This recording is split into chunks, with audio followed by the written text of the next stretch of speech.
Shalom, salam damai sejahtera untuk teman-teman sekalian. Selamat berjumpa kembali dengan Kanuru, masih setia menemani teman-teman sekalian. Sebelum itu saya mau cek dulu audionya supaya saya pastikan apakah audio malam hari ini cukup bagus. Silakan teman-teman juga beri feedback agar saya bisa memberi, agar saya bisa tahu apakah audionya sudah cukup bagus kali ini.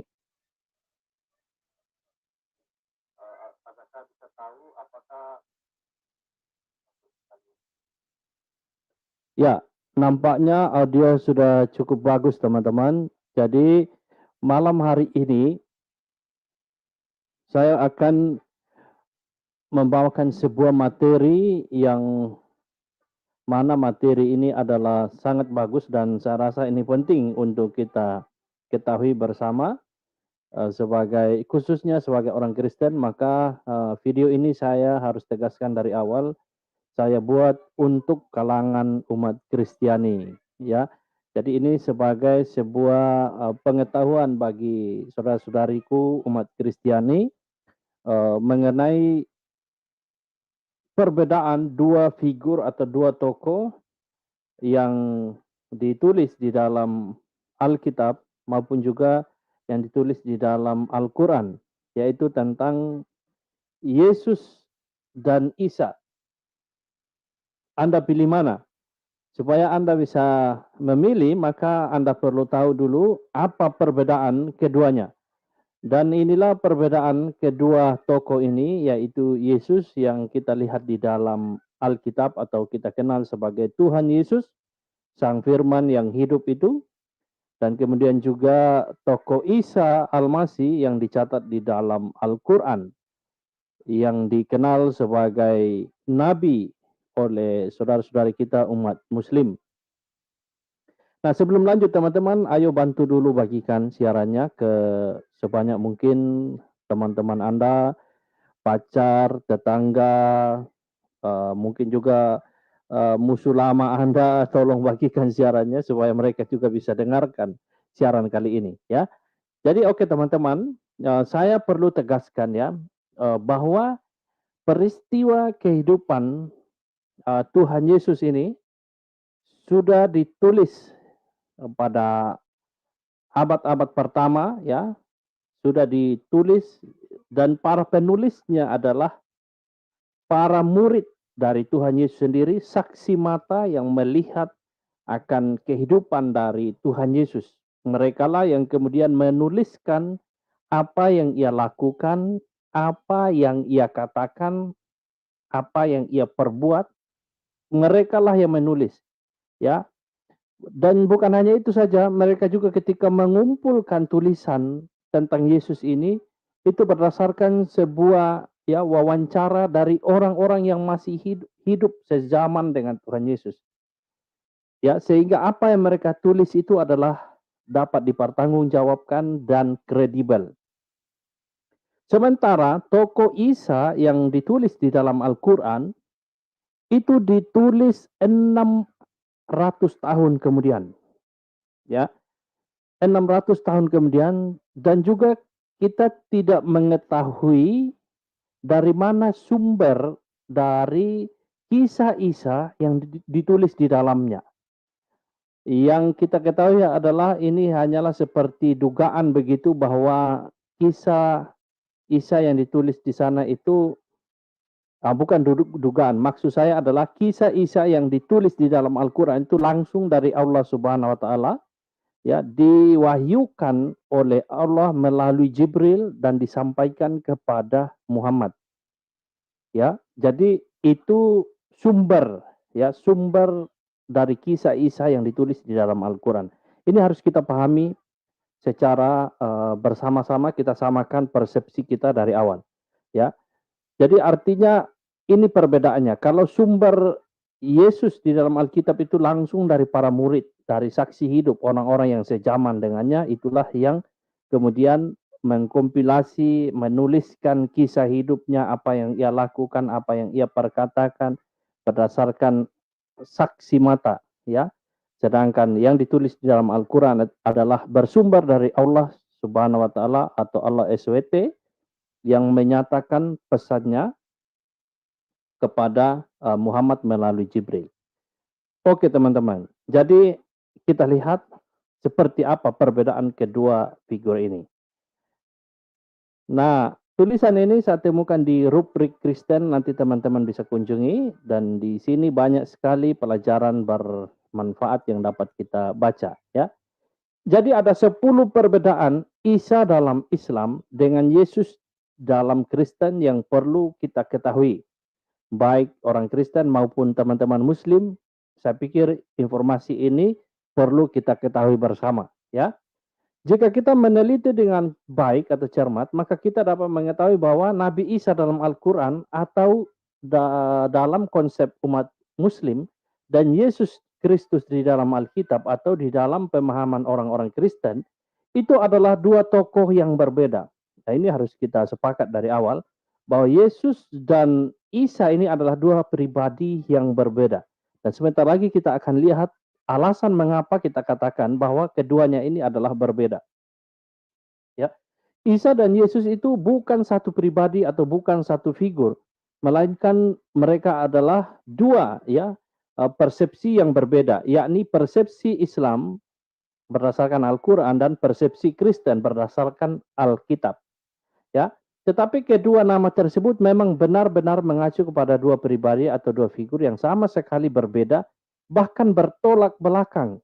Ya, perbedaan-perbedaan tersebut berdasarkan data-data yang diambil dari kitab suci Islam dan kitab suci Kristen, sebagaimana diyakini oleh kedua agama tersebut.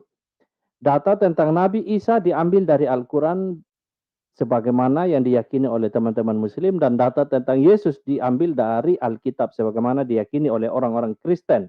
Ya, nah, 10 perbedaan Isa dalam Islam dan Yesus dalam Kristen tersebut mencakup perbedaan dalam hal jati diri Isa dan Yesus. Selain itu juga perbedaan keluarga mereka dan termasuk perbedaan akan apa saja yang mereka lakukan. Ya, itulah sebabnya kita perlu mengetahui 10 perbedaan Isa dalam Islam dengan Yesus di dalam Kristen ini, sehingga kita bisa lebih mengenal kepercayaan kedua agama Abrahamik tersebut. Lalu apa saja ke-10 perbedaan tersebut? Berikut ini daftarnya teman-teman. Pertama, perbedaan dalam hal tempat lahir. Ya. Nah, menurut kesaksian dari murid-murid Tuhan Yesus, menurut kesaksian dari orang-orang yang hidup pada zaman itu, yang tahu peristiwa ini, menuliskan demikian, ya.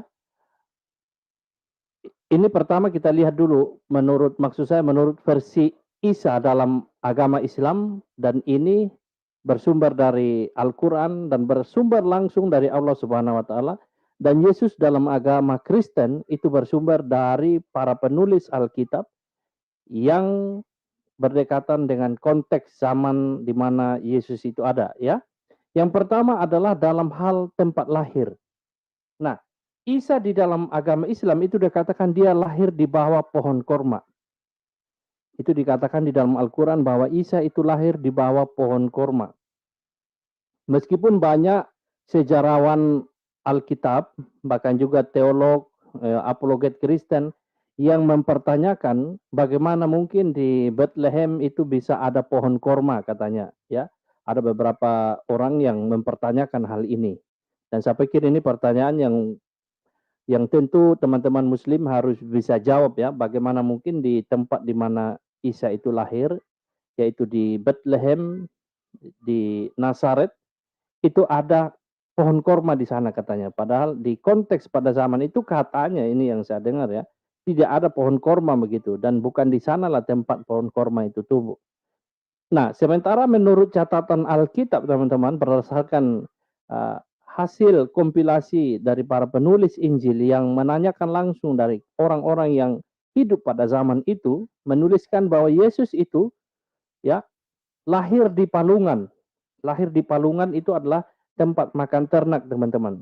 Jadi ini ada background ceritanya, ya, bahwa mereka mau pergi untuk sensus, ya, tetapi karena semua penginapan penuh, semua orang datang ke sana, sehingga semua tempat menjadi penuh, sehingga akhirnya mereka tidak punya tempat untuk menginap.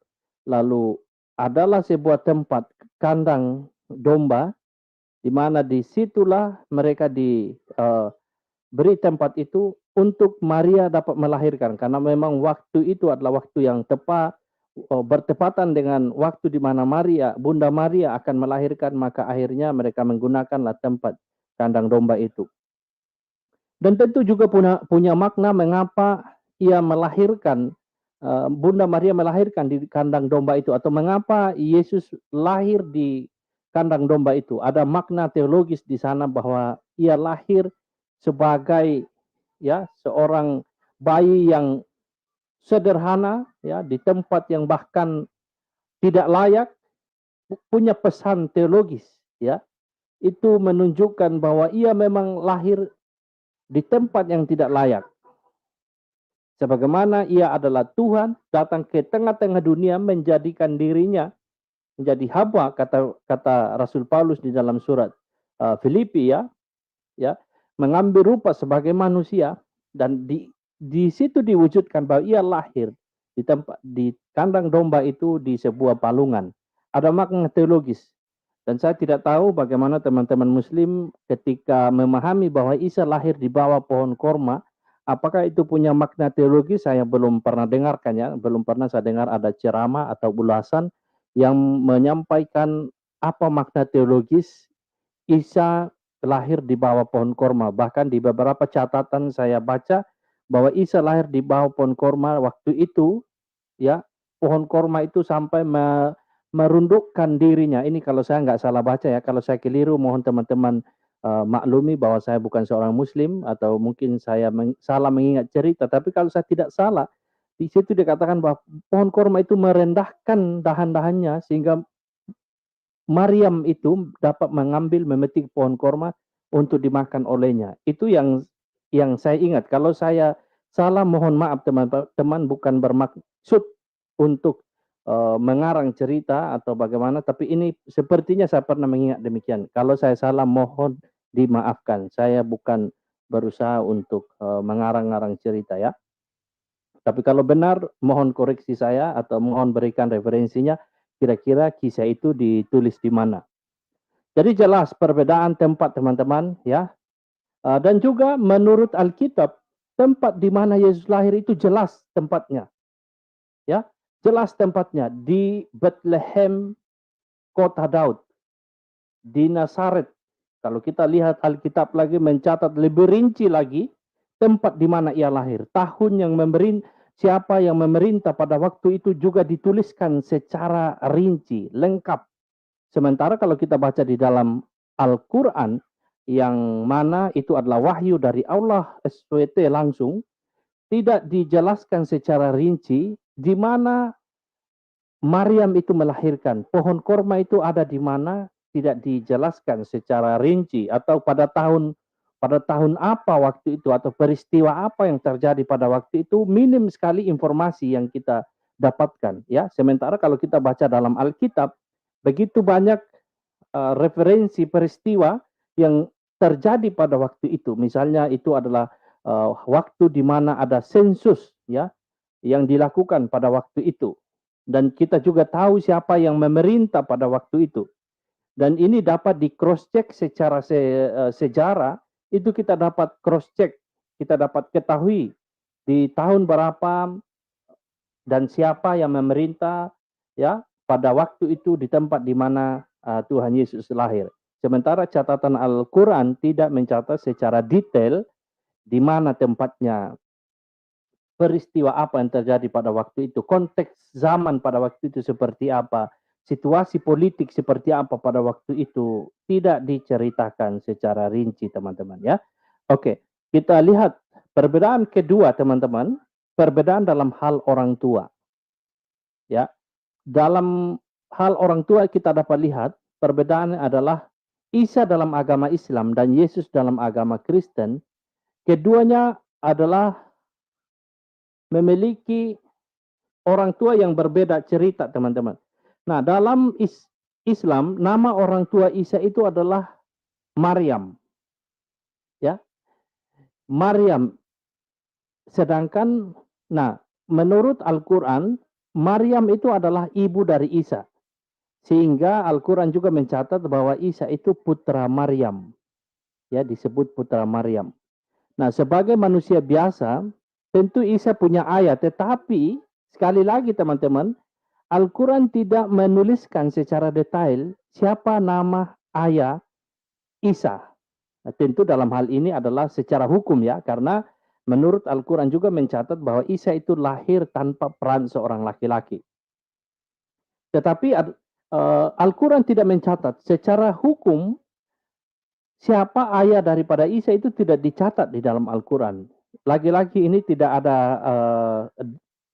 informasi yang detail mengenai orang tua dari Isa, ayah dari Isa sebagai secara hukum begitu.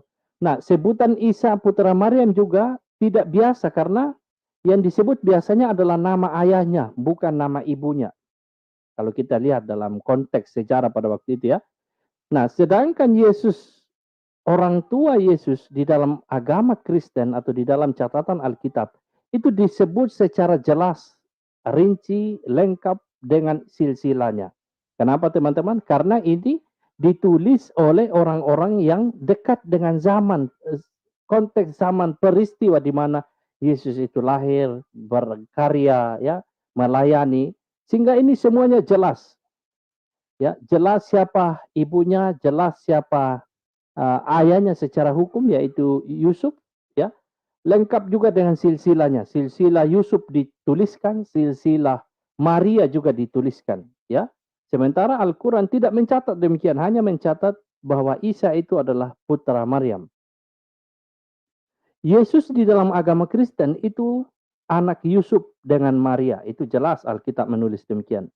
Nah, tetapi Yesus bukan anak biologis dari Yusuf, hanya anak secara hukum, ya. Sebab Yesus tidak dilahirkan karena hubungan jasmani Yusuf dengan Maria, tetapi dikandung dari Roh Kudus, sebab ia adalah anak Allah. Ya. Nah, coba kita lihat lagi perbedaan selanjutnya masih terkait dengan orang tua dari Isa dan orang tua dari Yesus, teman-teman. Di dalam poin yang ketiga, perbedaan yang ketiga adalah perbedaan dalam hal saudara orang tua. Nah, Isa dalam agama Islam adalah putra Maryam, saudara Harun. Dicatat di dalam Al-Quran bahwa Maryam ini adalah saudaranya Harun. Ya. Nah, hal ini menjadi sebuah polemik di kalangan Kristen dan Islam. Ya, dari abad ke abad ini menjadi sebuah topik perdebatan para polemikus, para apologet, para teolog, ya, para cendekiawan Islam dan Kristen ini menjadi satu topik pembahasan yang berkepanjangan. Kenapa? Karena di dalam kekristenan, khususnya di dalam Perjanjian Lama, memang ada catatan mengenai Miriam, saudaranya Harun dan Musa. Ya. Nah, kemudian dicatat di dalam Al-Quran ada Maryam saudara Harun, sehingga ini menjadi sebuah pertanyaan dari kaum saudara-saudari umat Kristiani, mana mungkin Maryam ini saudaranya Harun? Ini perbedaan tahunnya itu ribuan tahun begitu. Kok bisa dikatakan Maryam ini adalah saudaranya Harun? Bagaimana ceritanya? Ya, belum lagi kalau kita lihat dari catatan Al-Quran bahwa Maryam ini adalah anak dari Imron. Ya, sementara Alkitab mencatat bahwa Maryam ini bukan anak Imron. Bahkan nama Imron saja tidak dikenal di dalam Alkitab. Ya. Nah, kemudian Yesus di dalam Kristen itu disebut putra Maria, saudaranya Elizabeth dan Zakaria. Menurut Alkitab Perjanjian Lama, Miriam, saudara Harun dan Musa adalah perempuan yang hidup 1000 tahun sebelum Maria, ibu Yesus. Nah, perbedaannya teman-teman antara Miriam dan Maria itu 1000 tahun. Sehingga ini menjadi satu PR khusus untuk para polemikus Muslim sampai hari ini. Mereka meskipun berusaha memberikan jawaban bahwa maksud dari Maryam saudara Harun atau Maryam ukti Harun, kalau saya nggak salah sebutan bahasa Arabnya ya. Sampai sekarang mereka berusaha memberikan jawaban yang logis, tapi toh tetap sampai sekarang jawaban mereka itu mutar-mutar kayak baling-baling, kayak kipas angin. Tidak dapat diterima secara logika, ya. Mereka membuat cerita bahwa oh memang sudah lazim di sana, penulisannya adalah meskipun berbeda tahun ribuan tahun, tetapi memang sudah lazim orang Yahudi menulis demikian karena masih ada garis keturunannya. Padahal setelah dilihat garis keturunannya berbeda, teman-teman, ya. Maria berbeda garis keturunannya, sementara Al-Quran mencatatnya berbeda juga. Ya, sehingga sampai sekarang teman-teman Muslim masih kebingungan menjelaskan hal ini.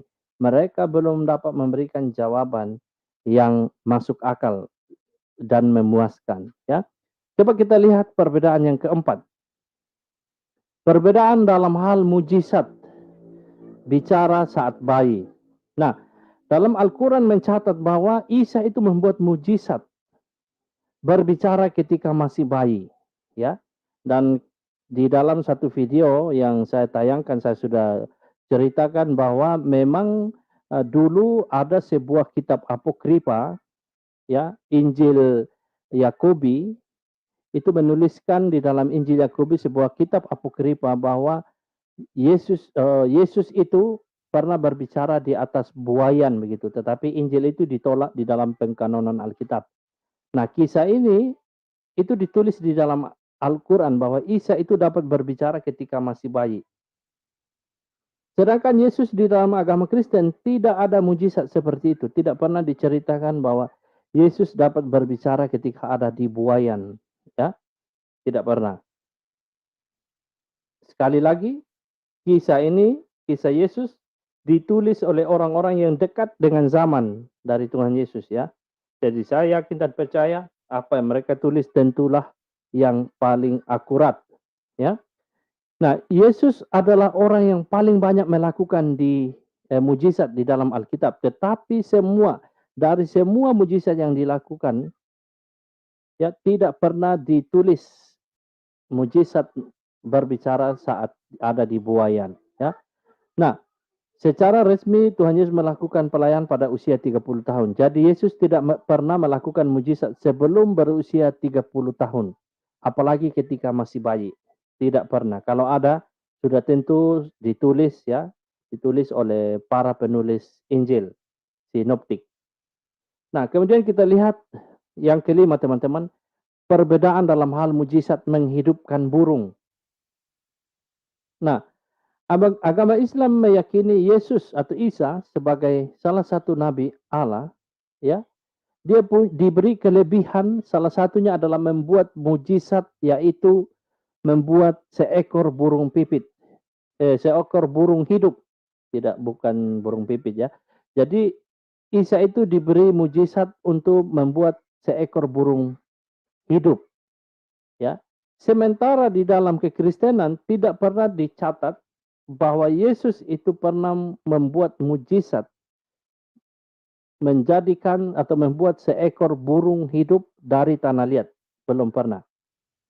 Tidak pernah ditulis demikian. Nah, rupa-rupanya mengenai kisah ini, teman-teman, ini dicatat di dalam Injil Apokrifa, ya, di mana dikatakan di dalam Injil Apokrifa, Injil masa kanak-kanak Yesus, bahwa ia pernah membuat burung, ya, 12 burung pipit dari tanah liat pada hari Sabat, ya. Nah, karena dia membuat burung pipit, 12 burung pipit dari tanah liat sebagai sebuah mujizat pada waktu hari Sabat, maka ia diadukan ke salah satu rabi. Diadukan karena perbuatannya tersebut, tetapi justru ketika rabi itu datang dan menjumpainya, dia terkagum-kagum begitu melihat apa yang dilakukan oleh Yesus. Tetapi kisah itu tidak dimasukkan di dalam Alkitab, tidak masuk di dalam pengkanonan, karena itu adalah sebuah kitab yang ditulis jauh setelah Alkitab sudah dikanonkan, teman-teman, ya. Dan juga kitab itu digolongkan sebagai kitab apokrifa yang ditolak di dalam kekristenan. Nah, ini perbedaannya, teman-teman, yang kita lihat. Ada 5 perbedaan. Nah, selain itu masih ada lagi informasi lainnya yang menarik juga yang tidak diulas di dalam bagian ini dan perlu saya tambahkan untuk kita sebagai bahan pelajaran kita. Di dalam Al-Quran ketika bicara tentang eskatologi, ternyata mereka meyakini juga, teman-teman kita Muslim meyakini juga bahwa di akhir zaman itu akan turun Nabi Isa, ya. Dia akan turun pada akhir zaman dan melakukan beberapa hal ini. Nah, di dalam kekristenan juga kita meyakini bahwa Yesus akan datang kedua kalinya di akhir zaman. Dan ini yang kita akan coba lihat teman-teman, apa yang dilakukan Isa di waktu kedatangan di akhir zaman dan apa yang dilakukan Yesus di akhir zaman ketika datang untuk kedua kalinya. Dan hal ini saya temukan di dalam artikel ini dan nanti saya akan tambahkan di bagian deskripsi sehingga nanti teman-teman bisa cek sendiri dan bisa pelajari lebih rinci lagi. Nah, berikut ini teman-teman apa yang dilakukan oleh Yesus kelak ya.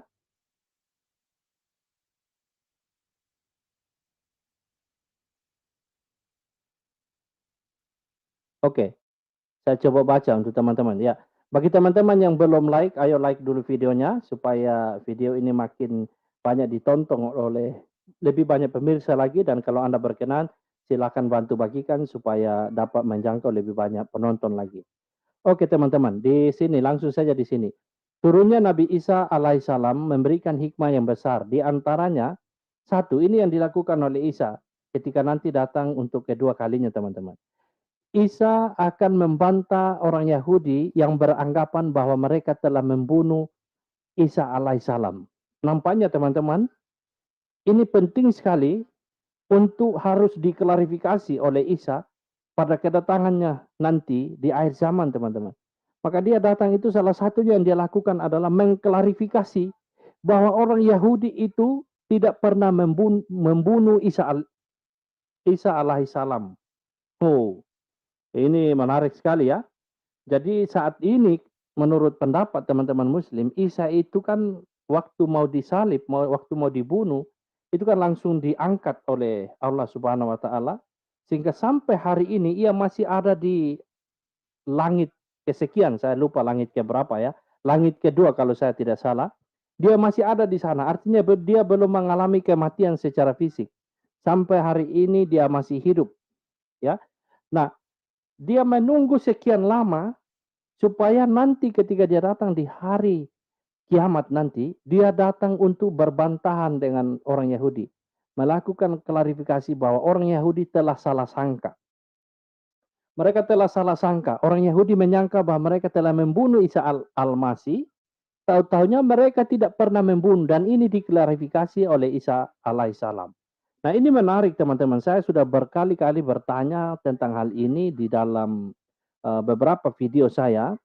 Ya, mengapa Allah Subhanahu wa taala itu tega membiarkan orang Yahudi bahkan juga orang Nasrani menyangka bahwa mereka telah membunuh Isa alaihissalam padahal mereka tidak pernah membunuhnya. Apa tujuan daripada rencana Allah Subhanahu wa taala membuat sebuah drama seperti itu? Ya. Jadi orang Yahudi dan Nasrani kan memahami bahwa mereka sudah membunuh Isa. Tahu-taunya mereka tidak pernah membunuh karena rupanya orang yang disalib itu adalah orang yang diserupakan. Nah tujuan daripada drama yang dibuat oleh Allah ini apa? Sampai sekarang saya belum dapatkan jawaban. Kalau teman-teman Muslim punya jawaban, tolong tambahkan di kolom komentar supaya nanti teman-teman Kristen juga bisa memahaminya. Nah, padahal Isa tidak pernah dibunuh, ya. Justru Nabi Isa lah nanti yang akan membunuh pimpinan mereka yaitu Dajjal. Wah, jadi kelihatannya di sini ya, Isa sentimen sekali dengan orang Yahudi, ya. Maka dia harus datang nanti untuk membunuh Dajjal katanya dan Dajjal itu adalah pemimpin dari orang Yahudi. Dan tentu ini tidak pernah kita lihat di dalam Alkitab, teman-teman. Nanti kita akan lihat apa yang Yesus lakukan di dalam Alkitab di akhir zaman nanti. Nah, yang kedua yang dilakukan oleh Isa adalah dikatakan demikian. Sesungguhnya Nabi Isa alaihissalam mendapatkan di dalam Injil tentang keutamaan Muhammad sallallahu alaihi wasallam. Al-Fa'at 29. Wah, ini menarik ya. Jadi katanya sesungguhnya Isa itu mendapatkan informasi tentang keutamaan Muhammad di dalam Injil, ya.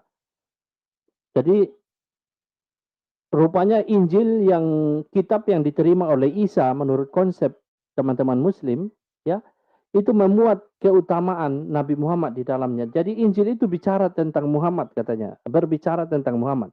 Nah, tentu ini berbeda dengan konsep kekristenan.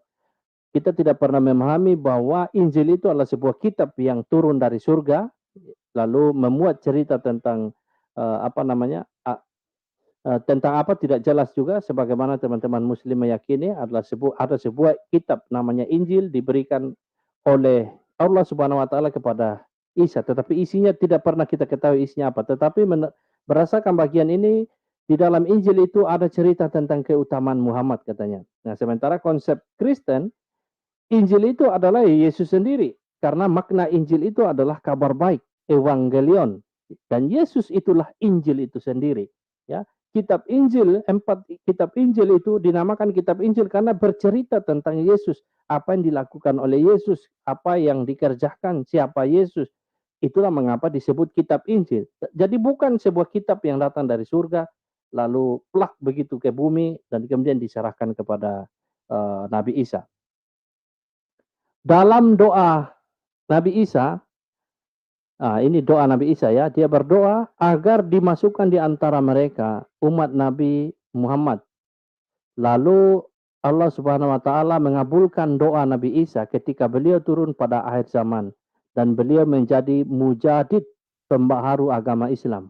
Wow, ini luar biasa informasi ini teman-teman. Saya baru tahu juga ya bahwa nanti katanya Nabi Isa itu berdoa supaya umat Muhammad itu dimasukkan di antara mereka. Saya nggak tahu apa maksudnya dimasukkan di antara mereka.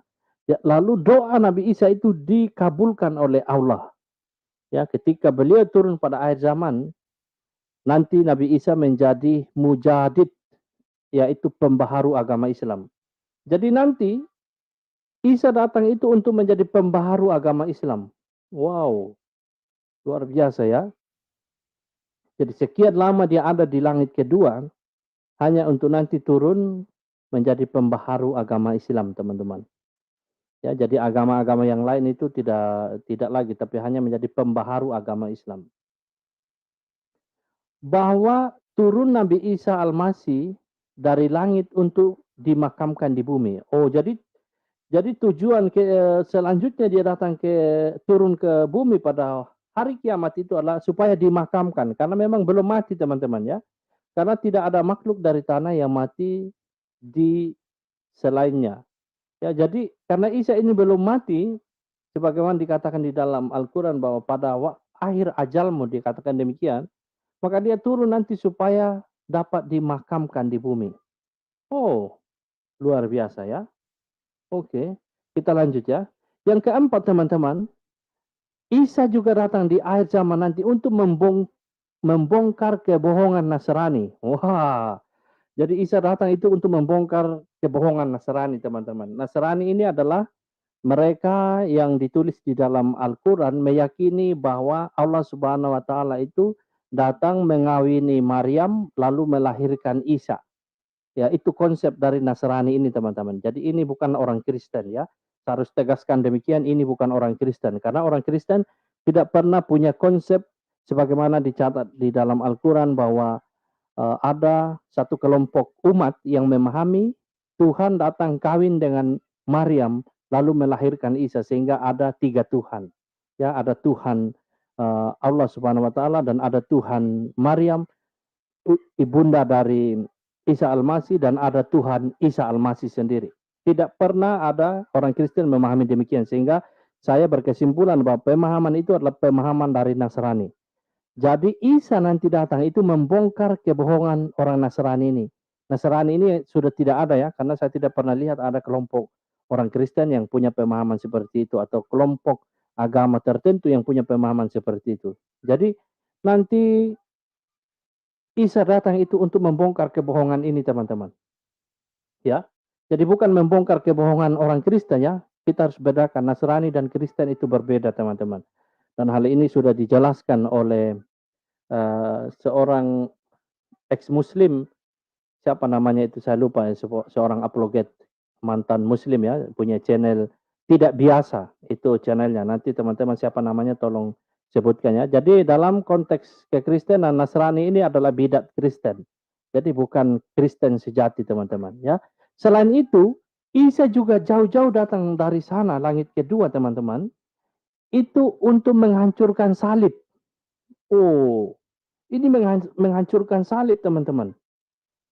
Nah, makanya teman-teman, tolong pertahankan salib-salib kayu itu ya. Salib kayu atau salib dari semen itu tolong dipertahankan. Karena kalau tidak, apa yang dihancurkan oleh Isa nanti? Karena kalau kalian pakai salib sekarang, salib neon, saya lihat gereja-gereja itu pakai salib neon. Ya. Nah, itu kan gimana itu cara hancurkan salib neon, teman-teman. Jadi, salib kayu dan semen itu perlu dipertahankan, saya pikir. Kalau tidak kan apa nanti yang dihancurkan oleh Isa kan? Termasuk juga salib yang dipakai oleh nyong-nyong itu, ada nyong-nyong Ambon suka pakai kalung salib. Ah, itu kamu harus jaga baik-baik itu salib itu, ya. Karena nanti kelak Isa datang itu untuk menghancurkan salib itu, teman-teman. Ya. Selain menghancurkan salib, teman-teman, sekian ratusan ribu tahun Isa ada di langit kedua, lalu turun menghancurkan salib. Selain itu juga Isa nanti akan datang untuk membunuh babi, teman-teman. Untuk membunuh babi. Waduh, ini saya harus sampaikan ini. Ada berita buruk sebenarnya ya terkait dengan babi. Hampir di seluruh tempat yang banyak pelihara babi, beriringan dengan datangnya corona, juga ada sebuah penyakit ASF. Itu menimpa begitu banyak peternak babi sehingga banyak babi mati karena penyakit ASF. Nah, saya khawatir kalau populasi babi ini habis, teman-teman, apa yang dibunuh nanti Isa? Jadi saya minta teman-temanku yang ada di Medan, yang ada di Nias, yang ada di Kalimantan, yang ada di Manado, yang suka makan daging babi, ya, yang suka makan babi panggang, tolong. Saya perintahkan kepada teman-teman, tolong jaga baik-baik itu babi. Jangan oten-oten makan semua itu babi. Tolong ingat baik-baik ini. Kalau kamu oten-oten makan babi itu kasih habis. Lalu nanti Isa bunuh apa nanti? Hah? Isa datang jauh-jauh nanti bunuh apa coba? Maka tolong, ini sekali lagi ini penting, para oten yang suka makan bipang, babi panggang, tolong, populasi babi itu harus dijaga, dipertahankan. Bila perlu nanti saya akan sampaikan atau buat surat kepada pemerintah supaya babi itu dijadikan sebagai binatang yang dilindungi. Ya, karena saya lihat ini oten-oten ini, aduhai, kalau sudah bicara daging babi, ayo, daging babi punya enak lagi, aduhai. Coba kau bayangkan itu daging babi, coba kita lihat ini, daging bipang.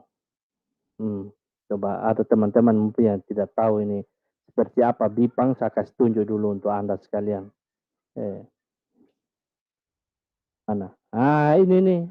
Ini mana bipang? Ini nih bipang. Ini bipang nih teman-teman. Kamu yang tidak tahu bipang saya kasih tunjuk. Ini namanya ini bipang ini. Nah, ini babi panggang ini teman-teman. Ini viral katanya, ini ada di Kalimantan ini. Wah, ini babi panggang ini. Ini enak sekali. Ini wah, banyak lagi ini babi panggang dibikin seperti ini. Waduh. Waduh, sedapnya lagi ini babi panggang. Ini malam-malam begini baru kasih tunjuk gambar babi panggang. Nah, saya kasih tahu kamu orang yang suka makan daging panggang, daging babi panggang, tolong ingat baik-baik. Jangan kamu orang makan babi terlalu banyak. Ya, apalagi babi kecap itu. Aduh, tolong baik-baik. Itu para penjual daging babi, ya. Kamu orang yang biasa bikin daging sei, kami di NTT itu sering bikin daging sei. Itu enaknya lagi daging sei, teman-teman. Insya harus promosi. Waduh, kalau lu makan daging sei, mertua atau maitua lewat, lu tidak akan sadar. Karena daging sei pun enak, aduh terlalu aduh pun manis lah. Ini cerita tentang daging babi, kepanjangan saya cerita dengan tentang daging babi. Tapi poinnya itu teman-teman, kau ingat baik-baik ya, jangan sampai babi-babi itu dipunahkan, jangan sampai habis kamu bunuh babi-babi. Karena apa? Nanti kalau Isa datang di uh, hari kiamat nanti, apa yang dibunuh oleh Isa? Isa datang itu membunuh babi teman-teman. Nah kalau lusu makan kasih habis babi-babi yang ada, lalu Isa nanti mau bunuh apa? Jadi tolong ingat baik-baik, ini penting sekali teman-teman. Nah saya khawatir karena lihat oten-oten ini bicara tentang babi panggang, daging sei, aduh banyak sekali yang nafsu makannya jadi bertambah. Ya, jadi oke. Selain bunuh babi-babi teman-teman, Isa juga itu datang untuk menghapus upeti. Saya nggak tahu ini upeti apa maksudnya karena sekarang kan kita tidak kenal lagi upeti ya. Upeti ini kan kita tahunya pada zaman raja-raja ya. Di zaman raja-raja itu kan ada upeti. Tapi sekarang tidak ada lagi upeti ini. Apakah maksudnya pajak kah apa? Jadi apakah nanti Isa datang untuk menghapus pajak? Saya tidak tahu ya. Jadi kalau itu benar bagus juga. Berarti kita tidak perlu lagi bayar pajak bumi dan bangunan nanti. Termasuk pajak warung-warung yang jual babi panggang. Tidak perlu lagi bayar pajak karena nanti dihapus. Tapi masalahnya babi juga dibunuh. Jadi apa yang mau dijual oleh para penjual babi panggang? Oke, selain itu teman-teman, Isa juga datang, ya. Nah, dikatakan begini, Isa memiliki keistimewaan yang khusus karena jarak antara dia dengan Nabi Muhammad, ya, sangat dekat dan tidak ada nabi lain yang memisahkan antara Nabi Isa dan Nabi Muhammad. Ya, jaraknya sangat dekat katanya, tidak ada yang dapat memisahkan. Saya tidak pernah tahu bagaimana cerita ini bisa ditulis demikian. Yang pasti di dalam Alkitab kita tidak pernah lihat ada cerita kedekatan antara Yesus dengan Muhammad ya. Jadi tentu ini hanyalah ada di dalam Al-Quran dan karena memang Isa yang ditulis di dalam Al-Quran berbeda dengan Yesus, maka wajar-wajar saja teman-temannya. Oke, ayat bagian yang keenam, Nabi Isa juga datang nanti ya, dia akan memiliki hukum dengan syariat Muhammad ya, dan bukan hanya itu, Nabi Isa juga akan datang menjadi pengikut Muhammad. Bayangkan teman-teman, dia datang menjadi pengikut Muhammad ya. Isa datang menjadi pengikut Muhammad. Wow, luar biasa ya. Jadi hanya dia saja nampaknya ya, Isa yang jadi pengikut Muhammad. Karena nabi-nabi yang lain kan tidak turun lagi nanti. Hanya Isa yang turun. Berarti hanya Isa saja yang datang untuk menjadi pengikut Muhammad. Ya tentu sekali lagi ini kita tidak temukan di dalam kisah Yesus di dalam Alkitab ya teman-teman ya. Nah, beliau juga, Isa itu turun tidak membawa syariat yang baru. Dia tidak membawa satu hukum yang baru. Ya, karena agama Islam itu adalah penutup segala agama dan Nabi Isa itu akan datang menjadi hakim umat ini, ya, karena tidak ada lagi nabi setelah Nabi Muhammad SAW. Jadi ini dia, Isa akan datang menjadi hakim untuk umat ini. Ini menarik ya, dia menjadi hakim. Berarti nanti dia yang akan menguji ini. Dia nanti yang akan memutuskan siapa yang boleh masuk surga, siapa yang tidak boleh masuk surga. Kemungkinan itukah tugasnya atau tidak, nanti teman-teman muslim tolong koreksi di kolom komentar. Apa tugas seorang hakim ya? Apa tugas seorang hakim? Lalu mengapa Isa yang menjadi hakim? Ini juga menjadi satu pertanyaan untuk saya. Mengapa dia yang menjadi hakim? Kenapa bukan Nabi Muhammad sebagai hakim? Atau kenapa bukan Nabi yang lain tetapi Isa? Nah kalau dia sebagai hakim, apa tugas seorang hakim? Apa yang dia hakimi? Ya kan, apa yang dia akan putuskan sebagai seorang hakim? Ini menarik teman-teman. Saya belum pernah dapatkan jawaban terkait dengan hal ini. Karena juga di beberapa video saya pernah bertanya terkait dengan tugas Nabi Isa sebagai hakim pada hari kiamat nanti. Ya, bagian 7, zamannya Nabi Isa adalah zaman yang penuh ketenangan. Wah, pada waktu itu teman-teman zamannya penuh ketenangan, aman ya dan keselamatan. Nanti Allah Subhanahu wa taala akan mengirimkan hujan yang deras, menjadikan bumi mengeluarkan tumbuh-tumbuhan dan buah-buahan. Harta berlimpah serta dihilangkan iri, benci dan dengki. Oh, nanti tidak ada lagi sifat-sifat iri, benci, dengki ini tidak ada lagi. Pada zaman Nabi Isa ini semua akan dihilangkan, teman-teman. Ya, jadi kau yang biasa suka punya sifat iri, ya, suka punya sifat benci, itu tidak ada lagi pada waktu itu. Sudah dihilangkan semua. Nah, yang kedelapan, nanti lamanya Nabi Isa ada di bumi itu selama 40 tahun. Jadi hanya 40 tahun, teman-teman, Nabi Isa di bumi. Tidak lebih, ya. Hanya 40 tahun. Oh, jadi setelah 40 tahun dia akan wafat, teman-teman. Ya. Nah, ini dikisahkan dalam hadis riwayat Imam Ahmad dan Ibnu Hibban. Rasulullah Shallallahu Alaihi Wasallam bersabda, ini bahasa Arabnya, saya coba baca, aduh saya tidak tahu. Rupanya saya belum pernah belajar bahasa Arab, ya. Jadi beliau tinggal di bumi selama 40 tahun sebagai imam yang adil dan hakim yang bijaksana. Wah, dia menjadi imam yang adil dan hakim yang bijaksana. Nah, ini menarik ini untuk kita cari tahu, sebagai imam itu tugasnya apa? Ya kan, kalau kita lihat dalam konteks Alkitab kan imam itu kan dia doa syafaat begitu, ya. Tapi imam dalam Islam kan tentu berbeda, dia pimpin sholat, ya. Lalu dia sebagai hakim. Nah, berarti nanti hakim-hakim itu tidak dipakai lagi. Hanya Isa saja yang menjadi hakim ini. Dia hakim yang bijaksana. Kira-kira perkara apa yang diputuskan ini yang saya ingin tahu, ya. Apakah pernah dibahas oleh para ustadz nih? Perkara apa yang diputuskan Isa sebagai hakim? Nah, itu catatan mengenai Isa, mengenai apa yang ia lakukan kelak ketika ia datang di hari kiamat atau akhir zaman, teman-teman. Ya. Nah, sementara Alkitab semua tadi yang dicatat tentu berbeda di dalam Alkitab, ya. Catatan mengenai Yesus di dalam Alkitab mencatatnya berbeda. Sehingga ini menguatkan pendapat bahwa memang tokoh Isa dan Yesus ini adalah dua figur, dua tokoh yang berbeda dan tidak sama. Dan oleh karena itu kita tidak dapat memaksakan supaya tetap sama. Ya. Nah, coba kita lihat dalam Ibrani 9 ayat 28. Pada ayat yang berada di dalam Alkitab ini berbunyi begini. Demikianlah pula Kristus hanya satu kali saja mengorbankan dirinya untuk menanggung dosa banyak orang. Sesudah itu ia akan menyatakan dirinya sekali lagi tanpa menanggung dosa untuk menganugerahkan keselamatan kepada mereka yang menantikan dia. Jadi memang nanti Kristus akan datang lagi kedua kalinya menyatakan dirinya, tetapi tidak lagi menanggung dosa untuk manusia. Tidak lagi, tapi dia menganugerahkan keselamatan kepada mereka yang percaya kepadanya. Ya, itu dilakukan oleh Yesus pada hari kedatangannya yang kedua kali. Ya, kalau dalam Kisah Para Rasul 1 ayat 11 mencatat demikian.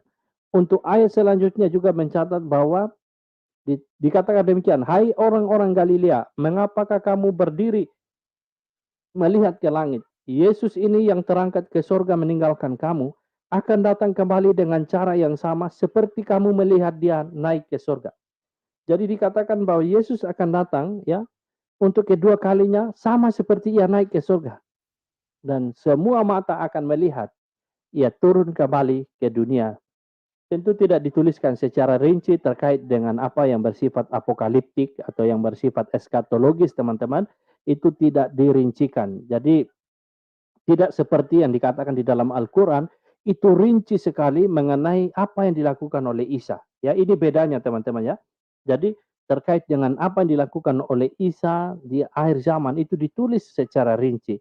Tetapi mengenai background-nya, orang tuanya dan lain sebagainya itu tidak ditulis secara rinci.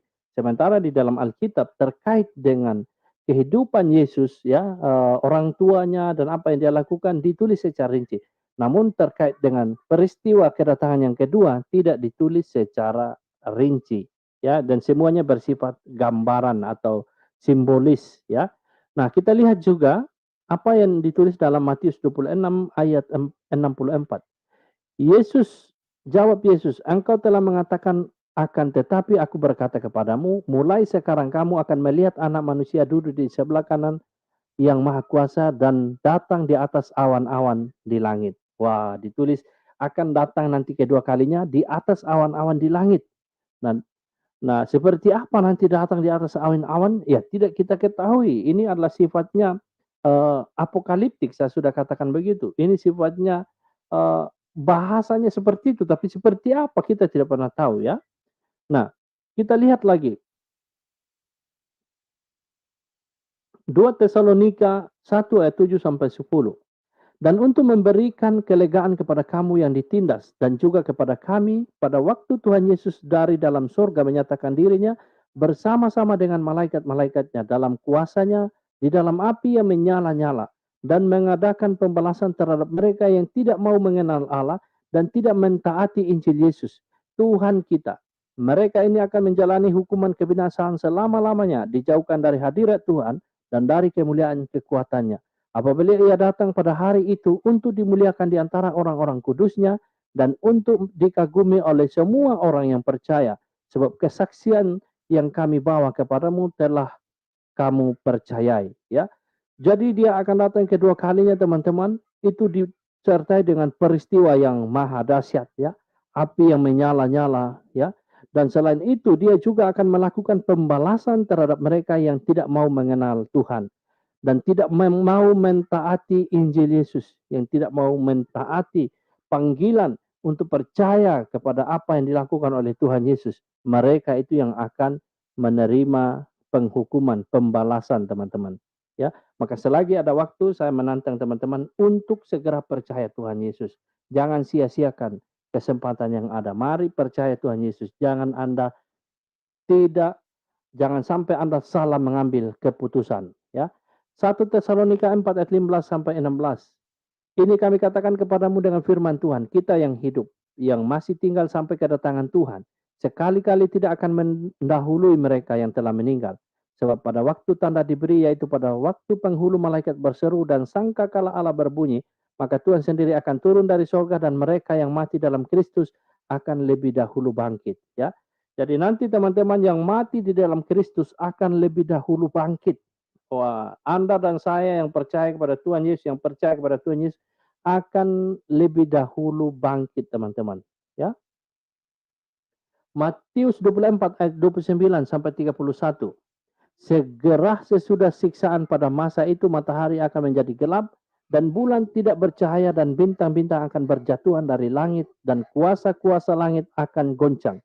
Pada waktu itu akan tampak tanda anak manusia di langit dan semua bangsa di bumi akan meratap dan mereka akan melihat anak manusia itu datang di atas awan-awan di langit dengan segala kekuasaan dan kemuliaannya.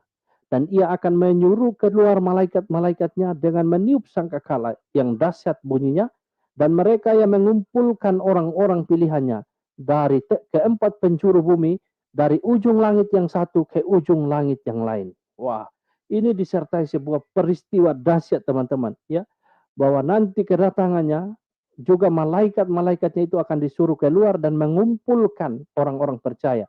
Mereka akan meniup sangkakala yang dahsyat dan orang-orang percaya dari seluruh penjuru bumi itu akan dikumpulkan. Waduh, itulah masa yang indah teman-temanku. Engkau yang datang dari segala penjuru dunia, kita akan berkumpul bersama-sama. Waduh, itulah masa yang indah di mana kita menyambut Kristus yang kedua kalinya. Saya tentu tidak sabar-sabar menantikan hal itu teman-teman. Apakah engkau juga menantikan masa-masa itu teman-teman? Oleh karena itu mari terus jaga imanmu, mari terus hidup dalam perkenanan Tuhan supaya pada waktu itu, pada hari, pada waktu sangkakala, na na na na na na na na na na na na na na na na na. Kalau bunyi sangkakala, kalau bunyi sangkakala, kalau bunyi sangkakala, na na na na na na na na na na na. Aduh, lagu itu sangat-sangat menyemangatkan teman-teman. Kalau bunyi sangkakala, pada saat itu kita akan berjumpa dengan Dia, Tuhan Yesus Kristus ya. Matius 25 ayat 31 sampai 32. Apabila anak manusia datang dalam kemuliaannya dan semua malaikat bersama-sama dengan Dia, maka Ia akan bersemayam di atas tahta kemuliaannya.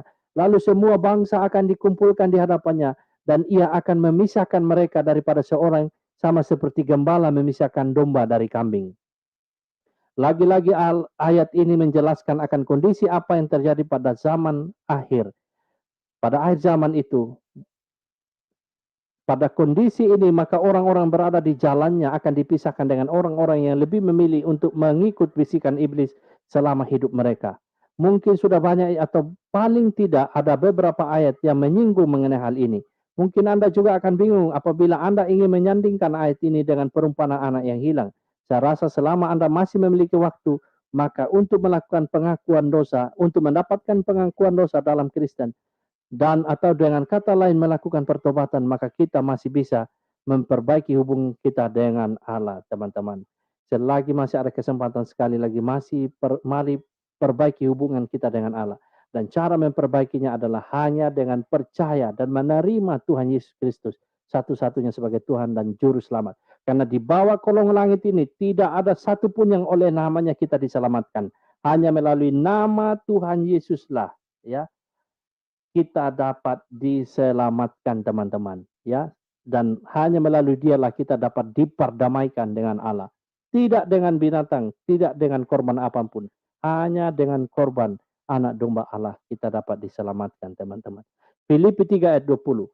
Karena kewarganegaraan kita ada di dalam sorga, dan dari situ juga kita menantikan Tuhan Yesus Kristus sebagai juru selamat, ya. Ayat Alkitab tentang akhir zaman yang satu ini mungkin akan lebih menekankan tentang bagaimana kita sebenarnya adalah warga kerajaan surga. Jadi segala sesuatu yang kita lakukan di dunia ini seharusnya ditujukan untuk mencapai kerajaan surga itu sendiri. Langkah pertama yang bisa kita lakukan untuk menjadi dan meraih kerajaan surga itu sendiri adalah dengan menerima Yesus Kristus sebagai juru selamat, menerima sakramen baptis, serta memahami dengan benar apa itu makna baptisan kudus bagi orang percaya. Langkah selanjutnya tentu Anda harus bisa melakukan segala perintah Allah, menjauhi larangannya. Semuanya ini tentu untuk membantu Anda mendapatkan keselamatan dan bukannya maut, teman-teman. Ya, jadi orang percaya itu memiliki kewarganegaraan sebagai warga negara sorga. Ya, dan sebagai pemilik hak warga negara sorga, kita banyak dibenci oleh dunia. Itu sudah dikatakan oleh Tuhan Yesus, ya. Kita dibenci oleh dunia, tidak diterima oleh dunia. Makanya saya tidak heran apa yang dilakukan oleh Hidayah Mualaf Channel yang menggambarkan hamba-hamba Tuhan, memberikan gambar-gambar yang menjelekkan, menghina, ya, merendahkan, menghujat. Ya, karena memang itulah kerja mereka. Mereka akan menolak kita sebagai warga kerajaan surga. Tuhan Kristus saja ditolak, apalagi kita sebagai pengikutnya, teman-teman. Ya, maka di satu sisi itu menghibur kita, karena itu menegaskan akan apa yang dikatakan oleh firman Tuhan. Dan sekali lagi, teman-teman, terkait dengan catatan Alkitab mengenai apa yang dilakukan oleh Yesus pada akhir zaman, itu berbeda sekali dengan apa yang dilakukan oleh Isa Al-Masih di dalam catatan Al-Quran. Ya, jadi tidak pernah kita temukan dalam Alkitab bahwa Yesus datang nanti untuk membunuh babi, untuk mematahkan salib, untuk membunuh Dajjal, atau untuk menghakimi orang Yahudi dan lain sebagainya, tidak, atau untuk mengikuti agama Islam, tidak ada catatan itu. Sehingga dengan demikian jelas sekali bahwa tokoh Isa dan tokoh Yesus adalah dua pribadi yang berbeda.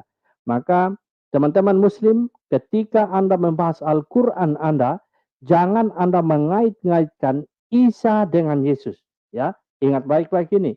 Ketika Anda melakukan hal itu, ya, maka kami juga akan melakukan hal yang sama. Kami akan memberikan, ya, tantangan-tantangan bagi Anda, karena Anda mencoba-coba mengaitkan Yesus dengan Isa, atau mengaitkan orang Nasrani dengan orang Kristen, ya. Maka stop lakukan hal itu, supaya nanti kami juga tidak melakukan, ya, menggali kitab Anda, menggali Al-Quran Anda, dan memberikan pertanyaan-pertanyaan kritis yang kemudian membuat Anda kelimpungan, dan karena Anda kalah argumentasi, lalu Anda main lapor, Anda melakukan penghujatan, Anda melakukan penghinaan, maki-makian, kutuk, dan berakhir dengan melaporkan menggunakan pasal penistaan.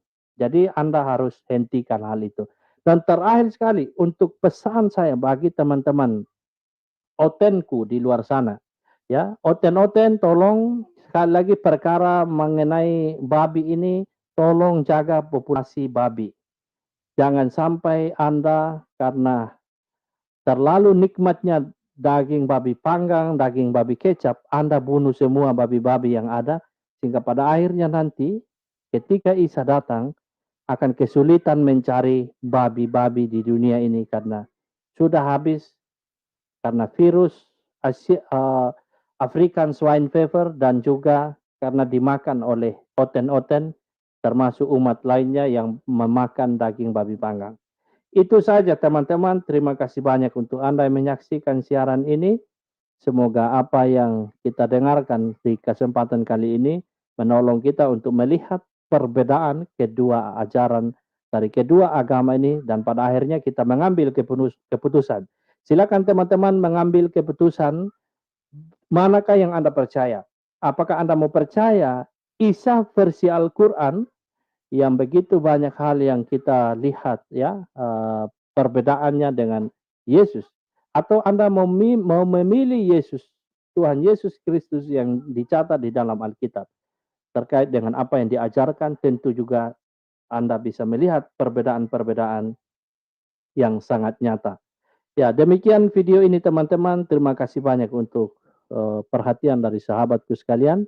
Tolong bantu like video ini, sekali lagi bantu like ya. Yang like ini 162 saja. Anda sungguh terlalu, ada 300 yang saksikan siaran ini tetapi hanya 165 yang like. Anda sungguh terlalu. Kalau begini terus, nanti saya berdoa untuk Anda, nanti akhirnya nanti tidak bagus. Bukan, itu bukan ancaman. Tolong Anda yang saksikan siaran ini, tolong bantu like dulu. Karena dengan Anda like siaran ini, itu adalah bentuk dukungan Anda kepada Kanuru. Dan bukan hanya itu, dengan Anda like, video ini akan semakin banyak direkomendasikan oleh YouTube kepada lebih banyak penonton lagi. Sehingga informasi ini dapat didengarkan oleh lebih banyak orang lagi. Hal ini Anda harus ingat ketika menonton siaran dari para Kristuber atau apologet-apologet Kristen. Karena dengan like Anda telah memberikan dukungan dan support kepada para apologet, para Kristuber yang melayani lewat platform YouTube ini. Tuhan memberkati kita, sampai jumpa di lain kesempatan dengan video-video yang lebih menarik lagi dan tentunya edukatif. Salam damai sejahtera untuk kita sekalian. Soli Deo Gloria, segala kemuliaan hanya bagi Tuhan kita. Amin.